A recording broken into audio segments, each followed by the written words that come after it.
ইতিমধ্যে দিলৱাৰ হুছেইন মজুমদাৰৰ মুক্তিৰ দাবীত সাংবাদিকৰ প্ৰতিবাদ সাব্যস্ত হৈছে আৰু আমি ইতিমধ্যে ৰাজপথ পালেহি আৰু এই ধৰণে যি আৰক্ষী প্ৰশাসনে যি ধৰণৰ হেঁচা প্ৰয়োগ কৰি এনে কাম কৰিছে আৰু তাৰ বিৰুদ্ধে ইতিমধ্যে ৰাজপথলৈ আচলতে ওলাই আহিছে সাংবাদিকসকল। আৰু এই মুহূৰ্তত আমি দৃশ্য দেখুৱাইছোঁ এনেধৰণে ৰাজপথত প্ৰতিবাদী কাৰ্যসূচী ৰূপায়ণ কৰা দৃশ্য আমি দেখুৱাইছোঁ, যিহেতু এনেধৰণে সাংবাদিকক আচলতে বলপূৰ্বকভাৱে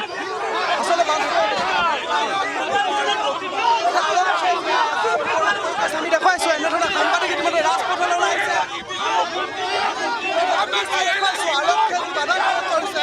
সাংবাদিকসকলক আচলতে আমি দেখাইছোঁ নিশ্চয় যিহেতু দুৰ্নীতিৰ বিৰুদ্ধে যি আৰু তাৰ পাছত আৰক্ষীয়ে যি ধৰণে এক প্ৰকাৰে বৰ্বৰৰ দৰে বাৰে বাৰে আৰক্ষীয়ে যি বাধা প্ৰয়োগ কৰিছে আৰু সেই বাধাৰ বিৰুদ্ধে এতিয়া ওলাই আহিছে আৰু আৰক্ষীয়ে ইতিমধ্যে প্ৰতিবাদ কাৰ্যসূচী আমি তোমাক দেখাইছোঁ ৰাজপথলৈ ওলাই অহা প্ৰতিবাদকাৰীক আচলতে আৰক্ষীয়ে বাধা দিয়াৰ চেষ্টা চলাইছে আৰু এই মুহূৰ্তত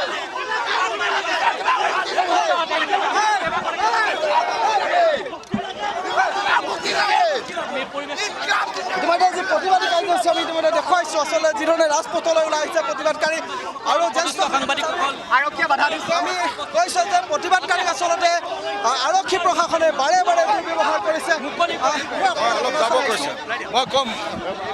ইতিমধ্যে আৰক্ষী প্ৰশাসনৰ যি বাধা ইতিমধ্যে দেখাইছোঁ আৰক্ষী প্ৰশাসনৰ এতিয়া হতাহতিত লিপ্ত হ'বলগীয়া হৈছে সাংবাদিকসকল, কিয়নো বাৰে বাৰে আৰক্ষী বিভাগে আচলতে যি ধৰণৰ ব্যৱস্থা গ্ৰহণ কৰি আহিছে ইতিমধ্যে সাংবাদিকৰ ওপৰত যি ধৰণৰ নিৰ্যাতন চলাবলৈ আৰম্ভ কৰিছে। আৰু এই মুহূৰ্তত সকলোতকৈ ডাঙৰ কথা হৈছে যে শাসকীয় বিজেপি একাংশই সাংবাদিকগৰাকীক আচলতে জেহাদীলৈকে আচলতে পৰিৱৰ্তন কৰিছে। আচলতে তাৰ বিৰুদ্ধে আচলতে ক্ষোভিত হৈ পৰিছে, কিয়নো যদিহে দিলৱাৰ হুছেইনৰ দুখ আছিল তেনেহ'লে গ্ৰেপ্তাৰ কৰক, তাত কোনো ক'ব লগা নাছিলে, কিন্তু সেই কথাখিনি আচলতে গুৰুত্ব প্ৰদান নকৰে। আমি প্ৰতিবাদী কাৰ্যসূচী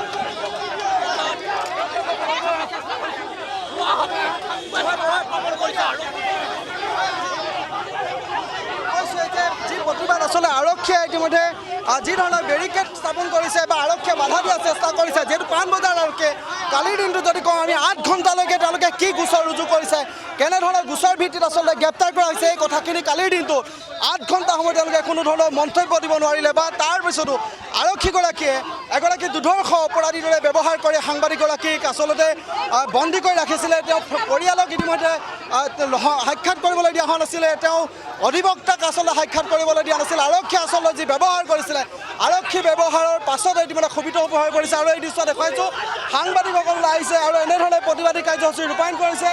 সাংবাদিকৰ ইতিমধ্যে কৈছে যে বাধা প্ৰদান কৰাৰ ক্ষেত্ৰত যথেষ্ট আচলতে এই মাত্ৰত ক্ষোভিত পৰিৱেশ আমি দেখাইছোঁ যে কেনেদৰে আৰক্ষী বাধা চলাই আগবাঢ়িবলৈ চেষ্টা কৰা হৈছে।